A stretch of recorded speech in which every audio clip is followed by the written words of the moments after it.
Australia's raised hackles in Jakarta over Canberra's response to an ABC 7:30 report accusing an Indonesian counter-terrorism unit of human rights violations in West Papua. Australian Foreign Minister Bob Carr has called on Jakarta to investigate the killing of a West Papuan activist, Mako Tabuni, allegedly by members of a unit called Detachment 88, which has received training and support from the Australian Federal Police. Jennifer Robinson is an Australian lawyer, best known for her role in helping fight efforts by WikiLeaks' Julian Assange to avoid extradition from Britain. But for a decade, she's also been deeply involved in providing legal assistance and advice to West Papuan activists seeking autonomy and, in some cases, independence from Indonesia. Jennifer Robinson, welcome to the program. Thank you for having me, Jim. Let's start with this. An influential Indonesian legislator has rebuked Australian Foreign Minister Bob Carr for seeking an inquiry into the killing of Mako Tabuni. They're branding him a terrorist, at least the Indonesian legislators are, and accusing Australia of double standards, raising questions about this episode, but then being more than happy when Detachment 88 tracked down and killed jihadists and bomb makers in Indonesia. What do you think about that? There's absolutely no hypocrisy involved whatsoever, and in fact this is actually very revealing about the Indonesian government's perception of peaceful West Papuan activists who are speaking out on behalf of their people for self-determination. The Australian government is right to institute an investigation into this when you have forces designed to be countering terrorism being turned against domestic dissidents and peaceful activists. In no way can you compare Mako Tabuni to jihadists. He was a peaceful activist, he was a leader of his people, and all he was doing was criticising the government for their human rights abuse, seeking accountability for that abuse, and putting forward the West Papuans' desire for self-determination.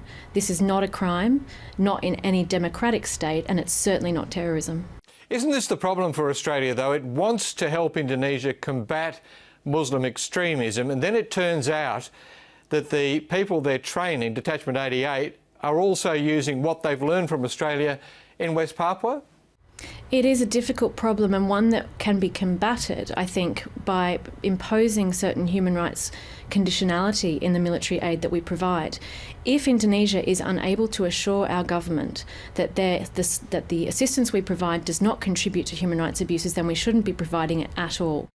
But what leverage can Australia really have in Indonesia on this issue, given that many Indonesians look at the example of East Timor, Australia's backflip there, despite acknowledgements over the years that East Timor was part of Indonesia, and they say that Australia really believes that West Papua should be independent, that it is not Indonesian sovereign territory.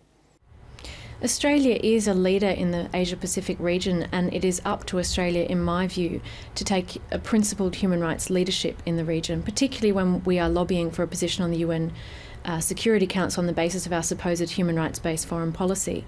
I think imposing human rights conditionality is a long way away from advocating for independence. As a representative international lawyers for West Papua, we of course make the case that West Papua is indeed entitled to the right to self-determination, a right that was denied to them in 1969. They got a sham vote. They were never given a true and proper opportunity to exercise that right, and we say that they ought to be given the opportunity again to properly exercise that right. Julian Assange's future may still be up in the air, but you've not been without success in another extradition case. Tell us a little about the withdrawal of an Interpol red notice against West Papuan independence leader Benny Wenda, who of course is currently in exile in Britain. Benny Wenda is a leader in exile of the West Papuan independence movement. He was 10 years ago a political prisoner and later sought refuge in the UK, where he was granted political asylum. Almost 10 years later, the Indonesian government sought an international arrest warrant for his arrest for precisely the same politically motivated charges for which he was granted asylum in the United Kingdom.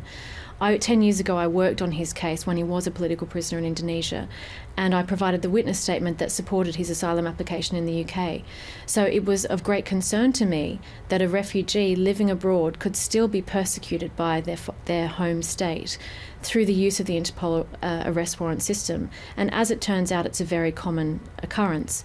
We've been very fortunate in that 2 years later, with the help of Fair Trials International, we've been able to challenge that politically motivated Interpol arrest notice, and it has been taken down.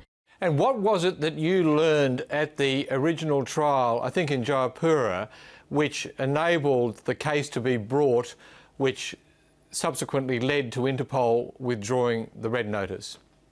10 years ago, when I was working on Benny's case, I was able to attend his trial.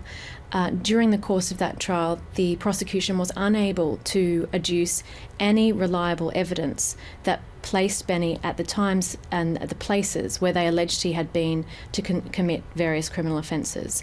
They produced witness statements that we couldn't identify those who had made them. They wouldn't bring them to the court for cross-examination, and there was widespread accusations and belief amongst the defence team that that evidence had in fact been fabricated. So basically the purpose of my statement was to show that in the course of the trial that I sat through and assisted on, there was no credible evidence put forward to form the basis of the Interpol arrest notice and indeed the original charges within Indonesia, and also to set out the political background in which the case took place. There were in fact secret police documents which showed the police strategy in targeting various independence leaders who have spoken out on behalf of the West Papuan people. And it's very well known in the history of West Papua that those who dare to stand up and lead their people and to speak out against Indonesian oppression have either been killed, like people like Arnold App and more recently Mako Tabuni, and in Benny's case, imprisoned for what are their political views. You described this as a test case for Interpol.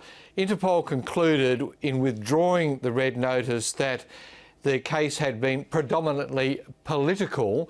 What implications then do you think this might have for the whole use of red notices by Interpol?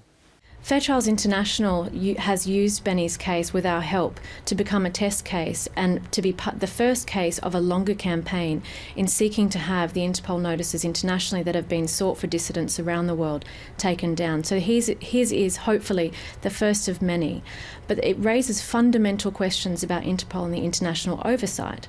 What you have is essentially an international police body in France, which is not subject to the judicial review of the French courts, but also there is no judicial body at the international level through which you can challenge those warrants. All that you have available to you is internal Interpol committees, and in my view this is insufficient. There ought to be judicial oversight. Happily, we were successful in this case, and I hope that Benny's case, and we believe that Benny's case will become an example for many other refugees and dissidents living around the world who have suffered the persecution that he has as well. But Fair Trials International is currently working on that and are calling for anyone who is in the same situation to get in touch with them so they can help them. We better leave it there. Jennifer Robinson, thank you very much indeed. You're welcome.